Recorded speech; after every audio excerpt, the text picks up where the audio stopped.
Good morning all of you. Mission institute Prayagraj के YouTube channel पर आप सबका स्वागत है।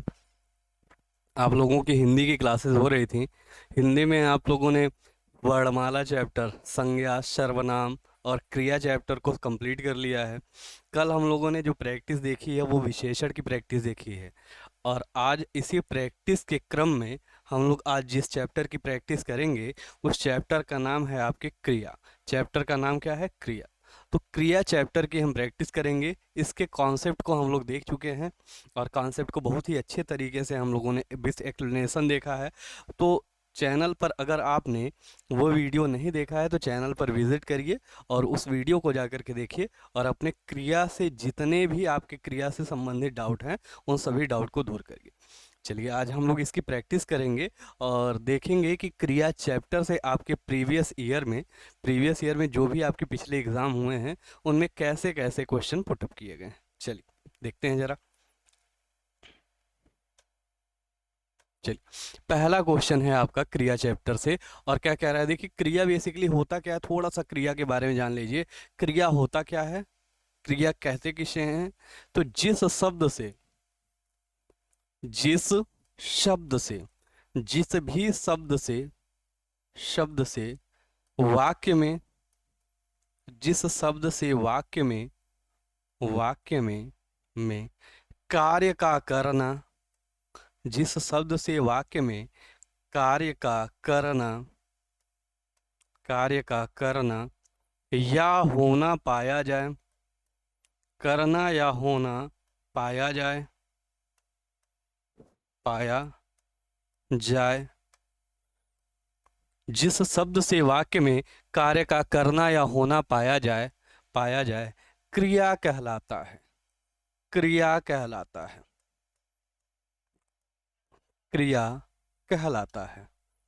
क्रिया कहलाता है। क्रिया कहलाता है। तो जिस वाक्य से शब्द में किसी कार्य का करना या होना पाया जाए उस शब्द को ही हम क्या कहते हैं? क्रिया कहते हैं। अब कैसे हम पहचान करेंगे कि क्रिया बेसिकली होती क्या है? तो ध्यान से देखिए क्या हो कह रहा है आपका पहला क्वेश्चन। क्या रहा है? पहला क्वेश्चन कह रहा है कि सोहन गांव का मकान देख रहा है। सोहन गांव का मकान देख रहा है। तो किस शब्द के द्वारा कार्य हो रहा है? देख रहा। देख रहा है, यही क्या हो जाएगा? यही क्या हो जाएगा आपका? क्रिया। देख रहा है, ये क्या हो जाएगा? क्रिया। कार्य क्या हो रहा है? देखने का काम हो रहा है। तो ये देख रहा है शब्द क्या हो जाएगा? क्रिया। सोहन क्या हो जाएगा? वाक्य का कर्ता। सोहन को हम क्या कहेंगे? इस वाक्य का कर्ता। कर्ता कहेंगे। तो क्रिया शब्द यहाँ पर क्या हो जाएगा? देख रहा है, यहाँ पर क्या हो जाएगा? क्रिया हो जाएगा। बात क्लियर है? चलिए अगले क्वेश्चन पे आते हैं। अगला क्वेश्चन क्या कह रहा है? निम्नलिखित किस वाक्य क्रिया अकर्मक है? निम्नलिखित में किस वाक्य की क्रिया अकर्मक है? तो मैंने आप लोगों को बताया था कि जो आपके क्रिया के जो प्रकार होते हैं वो दो प्रकार के। एक होती है आपकी सकर्मक क्रिया,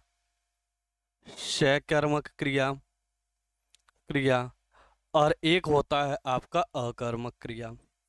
सकर्मक क्रिया और अकर्मक क्रिया।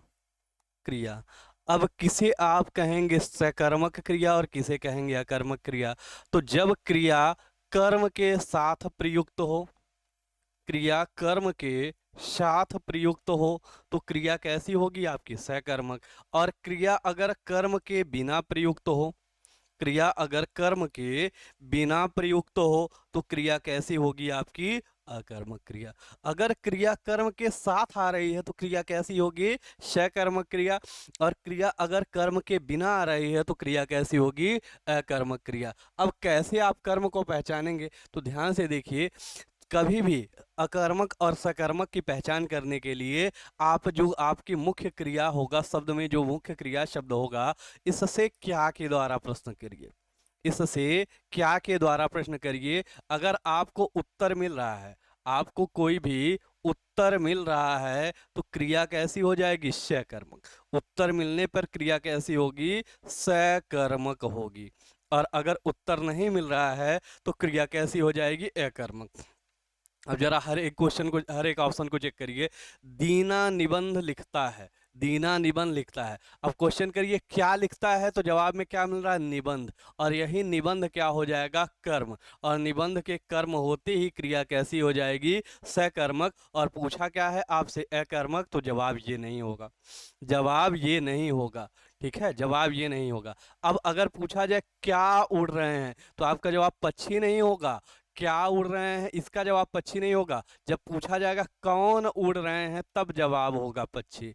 कौन उड़ रहे हैं, तब जवाब क्या होगा, पक्षी। तो यहाँ पर ये क्रिया जो आपकी पक्षी उड़ रहे हैं, इसमें जो क्रिया होगी वो क्या हो जाएगा, अकर्मक क्रिया। क्या हो जाएगा, अकर्मक क्रिया। अगले वाले को चेक करिए। सुरेश सामान उठाता है, क्या उठाता है, सामान उठाता है। क्या उठाता है, सामान उठाता है। तो क्रिया कैसी हो जाएगी, सकर्मक हो जाएगी।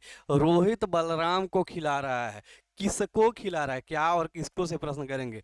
किसको खिला रहा है, तो बलराम को खिला रहा है। किसको खिला रहा है, बलराम को खिला रहा है। यहाँ पर भी क्रिया क्या हो जाएगी, सकर्मक। केवल ऑप्शन बी में आपकी जो क्रिया है वो क्या हो जाएगी, अकर्मक क्रिया हो जाएगी। बात क्लियर है। चलिए अगले क्वेश्चन पे बढ़ते हैं। चलिए अगला क्वेश्चन आपसे क्या कह रहा है, किस समूह में शब्द ठीक प्रकार से रखे गए हैं। इनमें से कौन सा ऐसा समूह है जिसमें शब्द ठीक प्रकार से रखे गए हैं। तो देखिए जरा चेक करते हैं। भाववाचक संज्ञा क्या होती है, जिनसे, वे संज्ञा शब्द जिनसे व्यक्ति के मन के भीतर छिपे भावों का बोध होता है, क्या कहलाते हैं, भाववाचक संज्ञा।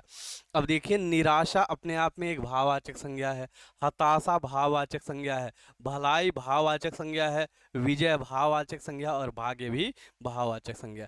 यानी कि जो आपके पहले वाले विकल्प में जितना कुछ दिया हुआ है, ये सब कुछ अपने आप में क्या है, ठीक है।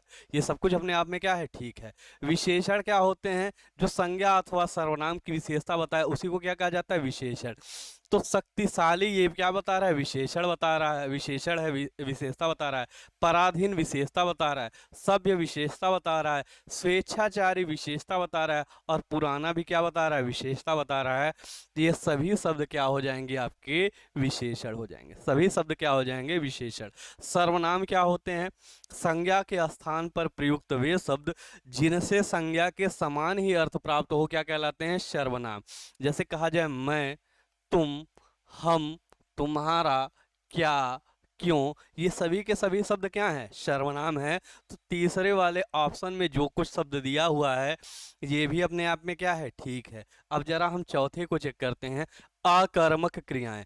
अब अकर्मक क्रियाएं क्या होती हैं, अकर्मक क्रिया आप किसे कहेंगे, तो वे क्रिया शब्द जो बिना कर्म के प्रयुक्त हों, बिना कर्म के, यानी कि जिनके साथ आप कर्म न जोड़ पाए, वही क्या कहलाएंगे, अकर्मक। तो देखिए जो लजाना शब्द है, लजाना जो शब्द है ये क्या है, आपकी भाववाचक संज्ञा। लजाना जो शब्द है ये क्या है, भाववाचक संज्ञा है। मरना क्या है, अकर्मक क्रिया। सोना क्या है, अकर्मक क्रिया। लेकिन जो पढ़ना शब्द है ये क्या हो जाएगा, सकर्मक क्रिया। ये क्या हो जाएगा, सकर्मक क्रिया। अब कैसे सकर्मक क्रिया कहेंगे, जैसे कहा जाए राम, कहा जाए राम पुस्तक पढ़ता है, राम पुस्तक पढ़ता है, पढ़ता है। तो देखिए यहाँ पर क्रिया कौन सी आई है, पढ़ना वाली क्रिया आई है। और किसके साथ आई है, कर्म के साथ। कर्म यहाँ पर क्या है, पुस्तक। कर्म यहाँ पर क्या है, पुस्तक। तो पढ़ता यहाँ पर क्या है, क्रिया, और कर्म यहाँ पर क्या है, पुस्तक। कर्म यहाँ पर क्या है, पुस्तक। तो जवाब आपका क्या हो जाएगा, यहाँ पर जो पढ़ना है वो क्या हो जाएगा, सकर्मक क्रिया। यानी कि सभी के सभी इसमें अकर्मक क्रिया नहीं है। तो यही वाला आपका क्या हो जाएगा, गलत हो जाएगा। किस समूह में शब्द ठीक प्रकार से रखे गए हैं, तो केवल 1, 2 और 3 में रखे गए हैं, लेकिन 4 वाले में आपके समूह सही नहीं है। सभी ठीक हैं ये भी गलत है, सभी गलत हैं ये भी गलत हैं। सही क्या हो जाएगा, 1, 2, 3। सही क्या हो जाएगा, 1, 2, 3। क्लियर है। तो ऐसे भी क्वेश्चन आपके एग्जाम में आए हुए हैं और एग्जाम में बराबर पूछे जाते हैं, एग्जाम में बराबर पूछे जाते हैं। अब जरा इस क्वेश्चन को देखिए और इसका आंसर करिए। जब कर्ता एक क्रिया समाप्त कर, जब कर्ता एक क्रिया समाप्त कर उसी क्षण दूसरी क्रिया में प्रवृत्त हो जाए, यहाँ प्रवृत्त होता है, प्रवृत्त हो जाता है होता है तब पहली क्रिया क्या कहलाती है। तो देखिए अगर एक क्रिया समाप्त होने के बाद तुरंत दूसरी क्रिया करेगा तो क्रिया कैसी कहलाएगी, मैंने आप लोगों को बताया है। जैसे कहा जाए बच्चा दूध पीकर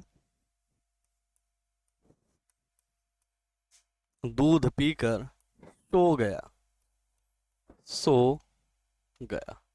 तो देखिए इसमें पहली क्रिया क्या हो रही है, दूध के पीने का, ये क्या हो रही है, ये क्रिया पहले संपन्न हो रही है। और दूसरी क्रिया क्या हो रही है, सोने का। तो पहली वाली जो क्रिया होती है इसको कहा जाता है पूर्वकालिक क्रिया, पूर्वकालिक क्रिया। और इस वाले को कहा जाता है उत्तरकालिक क्रिया, उत्तरकालिक क्रिया। क्रिया पूर्वकालिक क्रिया और उत्तरकालिक क्रिया। तो जवाब यहाँ पर सही क्या हो जाएगा, ऑप्शन सी पूर्वकालिक क्रिया, ऑप्शन सी पूर्वकालिक क्रिया। बात क्लियर है। चलिए अगले क्वेश्चन पे आते हैं। अगला क्वेश्चन क्या कह रहा है, अब आप चल सकते हैं वाक्य में कौन सी वृत्ति है। जवाब दीजिएगा, अब आप चल सकते हैं इस वाक्य में कौन सी वृत्ति है, कौन सी वृत्ति। वृत्ति का मतलब कि क्रिया का कौन सा रूप है, बताइएगा क्रिया का कौन सा रूप है, जल्दी से आंसर करिए। अब आप चल सकते हैं इसमें क्रिया का कौन सा रूप है, कौन सा रूप है। तो देखिए इसमें क्रिया की कौन सी वृत्ति है, सामर्थ्य सूचक। कौन सी वृत्ति है, सामर्थ्य सूचक। क्या बताया जा रहा है, क्रिया के सामर्थ्य के बारे में बताया जा रहा है कि हाँ अब आप चलने में क्या हैं, समर्थ हैं। अब आप चलने में क्या हैं, समर्थ हैं। बात समझ में आ रही है। तो यहाँ पर क्रिया की कौन सी वृत्ति हो जाएगी, यहाँ पर सामर्थ्य सूचक वृत्ति हो जाएगी। चलिए इस क्वेश्चन का आंसर करिए। निम्नलिखित प्रश्न 4 विकल्पों में से उस विकल्प का चयन करें जो क्रिया के भेद वाला सही विकल्प है।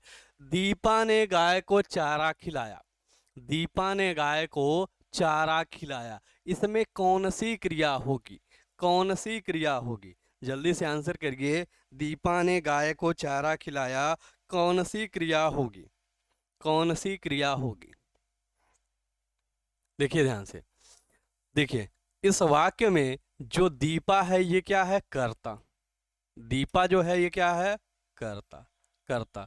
यहां पर जो शब्द खिलाया है ये क्या है, क्रिया, ये क्या है, क्रिया, क्रिया। अब देखिए इस वाक्य में अगर आप ध्यान से देखिए तो कर्म कितने हैं, दो कर्म हैं। एक कर्म क्या है, गाय, एक कर्म क्या है, गाय, और दूसरा कर्म क्या है, चारा, दूसरा कर्म क्या है, चार। तो जब भी किसी क्रिया में दो कर्म प्रयुक्त होते हैं तो ऐसी क्रिया क्या कहलाती है, द्विकर्मक सकर्मक क्रिया। ऐसी क्रिया क्या कहलाती है, द्विकर्मक सकर्मक क्रिया कहलाती है। तो कौन सा ऑप्शन सही हो जाएगा, ऑप्शन बी द्विकर्मक सकर्मक। आइए अगले क्वेश्चन पे क्या कह रहा है। निम्नलिखित प्रश्न में 4 विकल्पों में से उस विकल्प का चयन करें जो पक्ष के भेद का सही विकल्प हो। दीपा लगातार पढ़ाई करती थी इसलिए कक्षा में प्रथम आई। दीपा लगातार पढ़ाई करती थी इसलिए कक्षा में प्रथम आई, इसमें कौन सा पक्ष का भेद है, कौन सा पक्ष का भेद है, बताइएगा कौन सा पक्ष का भेद है, कौन सा पक्ष का भेद है। देखिए दीपा लगातार पढ़ाई करती थी इसलिए कक्षा में प्रथम आई, इसमें क्या बताया जा रहा है, इसके अभ्यास को बताया जा रहा है। तो क्या कर रही है, अभ्यास बोधक बोध, अभ्यास बोधक पक्ष की यहाँ पर बात हो रही है, अभ्यास बोधक पक्ष की बात हो रही है। चलिए अगले क्वेश्चन पे आइए। क्या कह रहा है, निम्नलिखित प्रश्न में 4 विकल्पों में से उस विकल्प का चयन करें जो वृत्ति के सही वाक्य भेद का विकल्प है। यदि सारा सामान मिल गया तो भोजन अच्छा बनेगा, यदि सारा सामान मिल गया तो भोजन अच्छा बनेगा, इसमें कौन सी वृत्ति है, बताइएगा कौन सी वृत्ति है, जल्दी से बताइए इसमें कौन सी वृत्ति है, कौन सी वृत्ति है। तो देखिए इसमें क्या है, संकेतार्थ वृत्ति है, संकेतार्थ, संकेतार्थ एक संकेत किया जा रहा है कि अगर सारा का सारा सामान मिल जाएगा तो भोजन क्या होगा, अच्छा बनेगा, अच्छा बनेगा। चल अगला क्वेश्चन देखिए, इसमें क्या कहा जा रहा है, निम्नलिखित प्रश्न में 4 विकल्पों में से उस विकल्प का चयन करें जो पक्ष के भेद का सही विकल्प है। अब सीता चलने लगी, अब सीता चलने लगी है, इसमें कौन सा पक्ष है? अब सीता चलने लगी है, इसमें कौन सा बोध है? कौन सा बोध है? ठीक है, इसमें कौन सा बोध है? तो देखिए, अब सीता चलने लगे यानी कि किसी चीज का आरंभ हो रहा है, तो इसमें कौन सा पक्ष हो जाएगा? आरंभ बोधक पक्ष। कौन सा पक्ष होगा? आरंभ बोधक पक्ष। ऑप्शन बी सही हो जाएगा, आरंभ बोधक पक्ष। निम्नलिखित प्रश्न में चार विकल्पों में से उस विकल्प का चयन करें जो वृत्ति के सही भेद का विकल्प हो। जरा मेरी सहायता कीजिए, जरा मेरी सहायता कीजिए, इसमें क्या कहा जा रहा है? इसमें कौन सी वृत्ति है बताइएगा। 10 नंबर क्वेश्चन में जरा मेरी सहायता करिए, इसमें कौन सी वृत्ति है?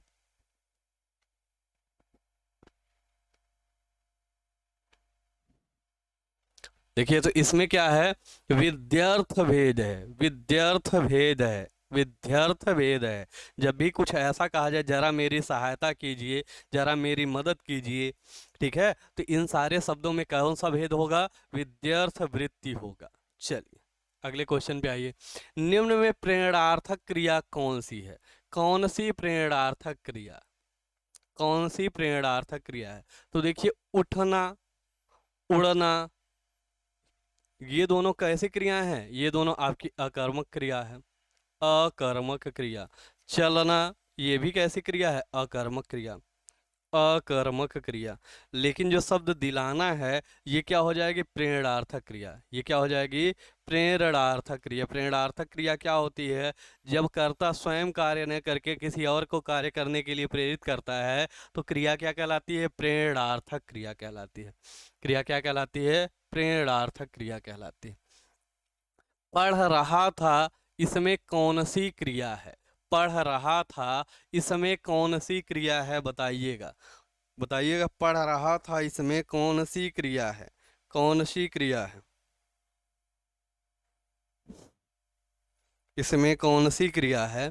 तो देखिए, जब भी कहीं पर किसी वाक्य में दो क्रिया शब्द आए और दोनों संयुक्त रूप से किसी एक कार्य का होना बताएं, तो ऐसी क्रियाओं को क्या कहा जाता है? संयुक्त क्रिया। क्रिया इसमें कितने हैं? दो। एक पढ़, एक रहा। एक पढ़, एक रहा, तो दो क्रियाएं संयुक्त होकर के एक काम का होना बता रही हैं, तो क्रिया कैसी हो जाएगी? संयुक्त क्रिया हो जाएगी। कैसी क्रिया हो जाएगी? संयुक्त क्रिया। वह शाम को घर जाएगा, वाक्य में वृत्ति का अर्थ कौन सा भेद है? वह शाम को घर जाएगा, इस वाक्य में वृत्ति का कौन सा भेद है? कौन सा भेद है? कौन सा भेद है? तो देखिए, वह शाम को घर जाएगा, यह बात की निश्चितता को बता रहा है। इस वजह से भेद कौन सा हो जाएगा? निश्चयार्थ भेद हो जाएगा। निश्चयार्थ भेद हो जाएगा। क्या हो जाएगा? निश्चयार्थ भेद हो जाएगा।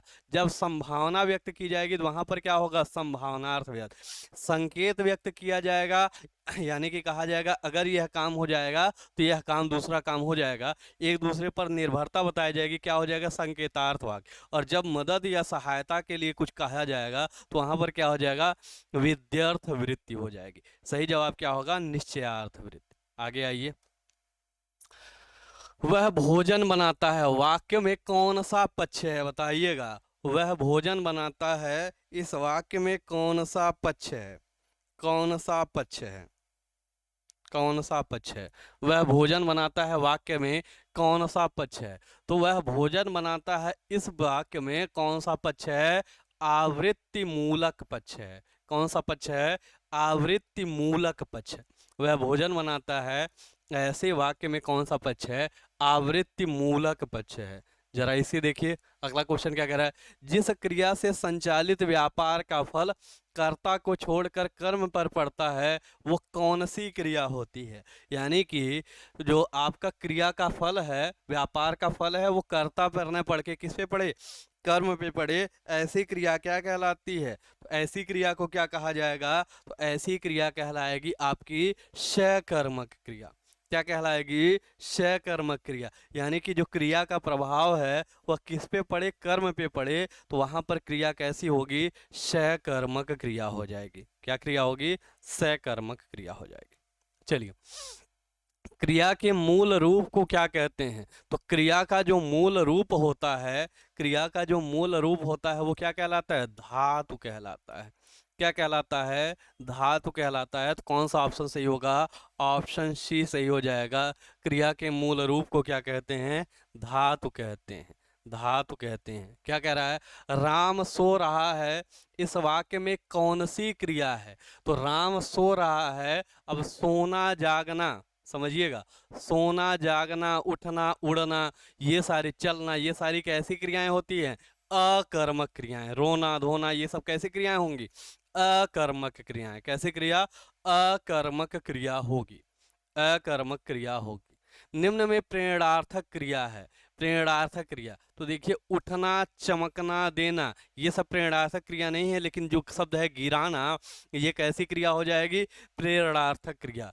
प्रेरणार्थक क्रिया क्या होती है? जब कर्ता स्वयं कार्य न करके किसी और को कार्य करने के लिए प्रेरित करे तो क्रिया कैसी होती है? प्रेरणार्थक होती है। क्रिया कैसी होती है? प्रेरणार्थक होती है। निम्नलिखित में सकर्मक क्रिया छांटिए। निम्नलिखित में सकर्मक क्रिया छांटिए। तो देखिए, चलना भी आपकी अकर्मक क्रिया होती है, सोना अकर्मक क्रिया, मुस्कुराना अकर्मक क्रिया, लेकिन जो शब्द लिखना है ये कैसे क्रिया हो जाएगी? सकर्मक क्रिया। शब्द जो लिखना है, जो क्रिया लिखना है ये कैसी क्रिया हो जाएगी? सकर्मक। क्रियार्थक संज्ञा सदा किस रूप में रहती है? जवाब दीजिएगा। क्रियार्थक संज्ञा सदैव किस रूप में रहती है? क्रियार्थक संज्ञा सदैव किस रूप में रहती है? किस रूप में रहती है? ठीक है, किस रूप में रहती है? जैसे कहा जाए क्रियार्थक संज्ञा सदैव किस रूप में रहेगी, तो एक वचन पुल्लिंग। किस में रहेगी? एक वचन पुल्लिंग में रहती है क्रियार्थक संज्ञा सदैव। जैसे कहा जाए टहलना, टहलना, तो टहलना अपने आप में क्या है? क्रियार्थक संज्ञा है। और ये क्रियार्थक संज्ञा किस वचन में है? एक वचन। टहलना स्वास्थ्य के लिए लाभदायक होता है। टहलना स्वास्थ्य के लिए लाभदायक होता है। न यहाँ पर होती हैं है और न ही होते हैं।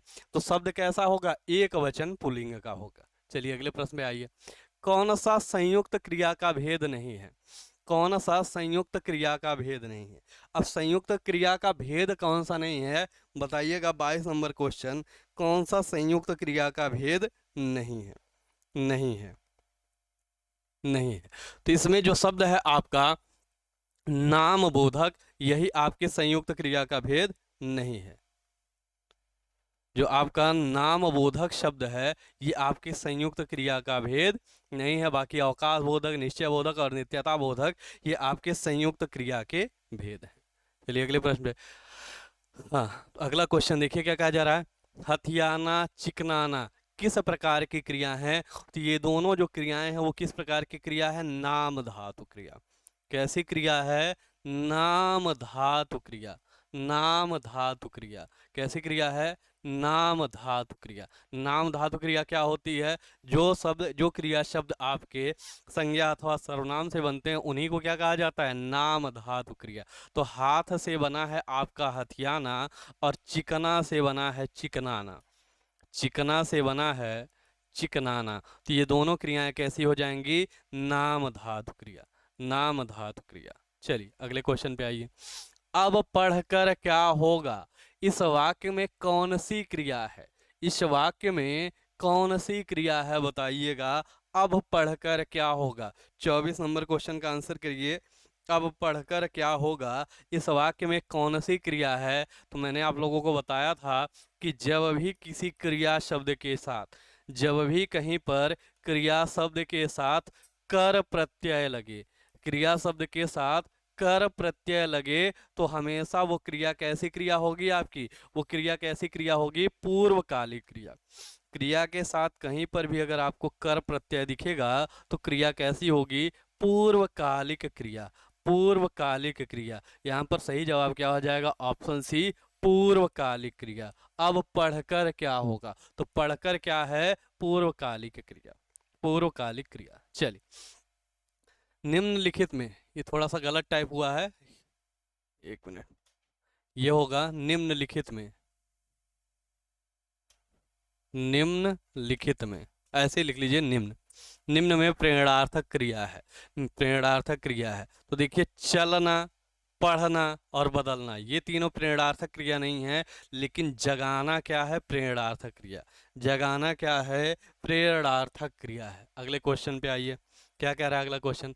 बालक इस पुस्तकालय में पढ़ रहा है, वाक्य में क्रिया है। वाक्य में क्रिया कैसी है? संयुक्त क्रिया है। कैसी क्रिया है? संयुक्त क्रिया, क्योंकि एक सब क्रिया शब्द आपका क्या है? पढ़, और दूसरा क्रिया क्या है? रहा है। तो पढ़ रहा है, ये दोनों क्या हो जाएंगे? संयुक्त क्रिया। ऑप्शन ए सही हो जाएगा। ऑप्शन ए सही हो जाएगा। चलिए अगले क्वेश्चन पे आइए। मीरा जोर से हंसी, यह वाक्य किस प्रकार की क्रिया का समुचित उदाहरण है?